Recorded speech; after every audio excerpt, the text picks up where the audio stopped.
So you're 10, 11, 12, diving into music, learning how to play the piano, learning the guitar.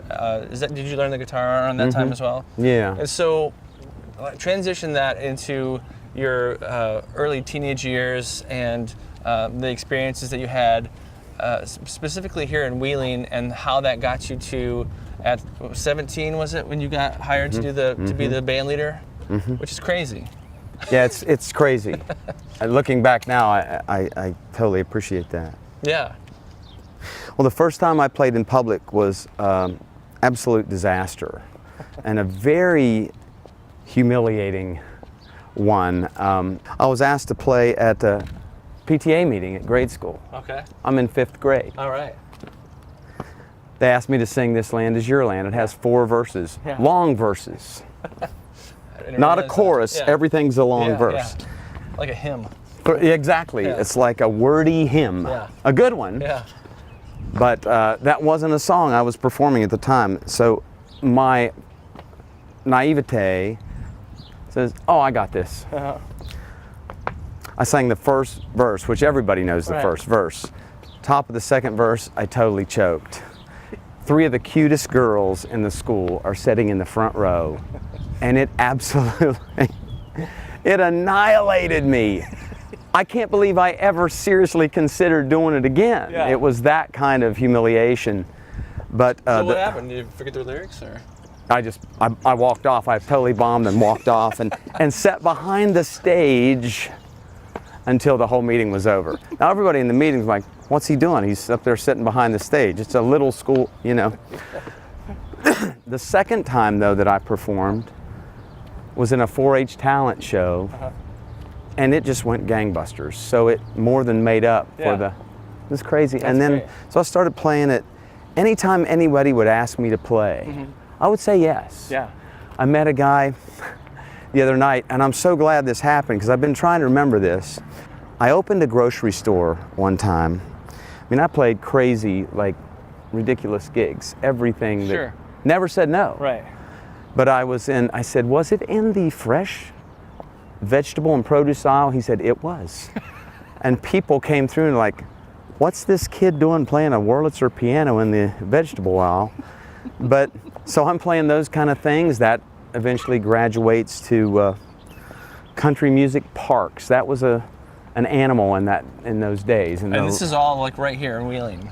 Well, the country music parks are in all over, like West Virginia, Ohio, the tri-state area.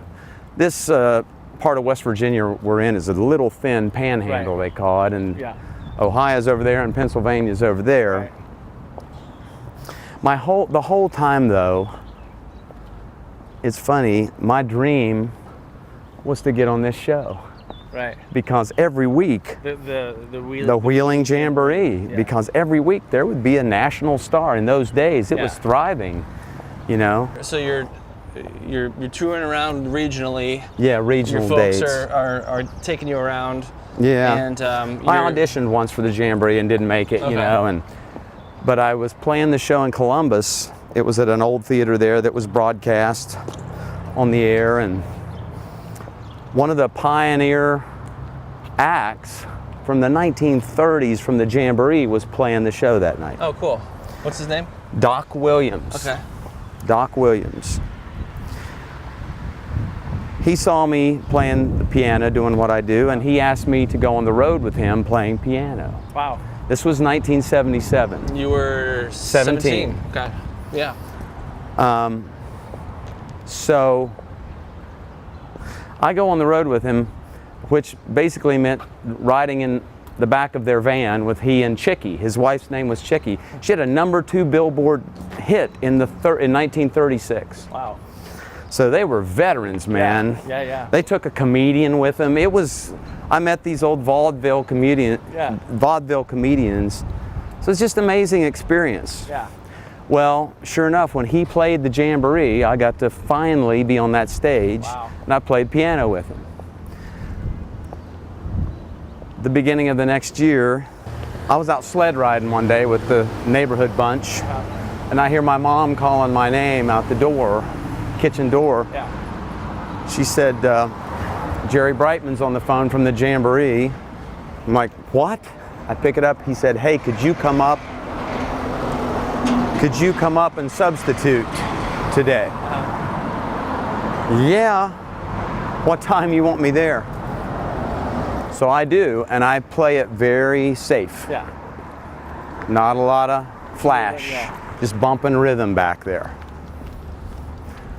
Yeah, it goes good. It was a good night. Yeah. They call me back again. I come back the second time. Same thing. I'm playing it pretty safe. Yeah. There's 2 shows, a 7:30 and a 10 o'clock. I played for him. That's Robert Byrd. That's the longtime senator from West Virginia. Oh, wow. I played for him out at the park. There's a park here, Ogilvy Park. It was surreal. He is talking to us about the state of relations with the Soviet Union at that point, and it was just semi-creepy, you know, nuclear war. He's talking about that. Then he reaches out and picks up his fiddle, and we're backing up Senator Byrd playing fiddle tunes, mountain fiddle tunes. It was amazing. That's awesome. But anyway, I'm there on the second time I'm subbing. First show goes good, playing it safe. 10 minutes before the second show, the whole power goes out in the room. Oh, wow. They break out glow sticks. I'd never seen glow sticks. It's like 1,500 glow sticks bobbing in the theater. And Jerry Brightman, my boss at the time, said, we're going to go on and we want you to back everybody up. Because every other instrument on stage was electric. Right. The bass, the guitar, the pedal steel. Yeah. So I backed everybody up, the regionals anyway, for the first hour. Forget who the star was that week. Walk off, and he said, the job's yours if you want it. Wow. I couldn't believe it. So At 17. yeah, I just turned 18, and I stayed every Saturday night. I got to be on that show until I graduated college, which was 4 years later, and then through that summer, until I moved to Nashville, because it was an amazing opportunity to be.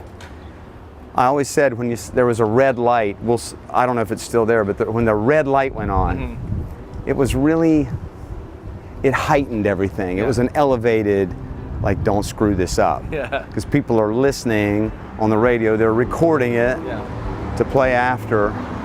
But I am so thankful for that opportunity. I got to play with some amazing singers and musicians, got to sit in with some stars with their bands, and yeah, it was kind of a crazy, amazing opportunity to train you and equip you to go to the next level, perhaps. Absolutely. That's awesome.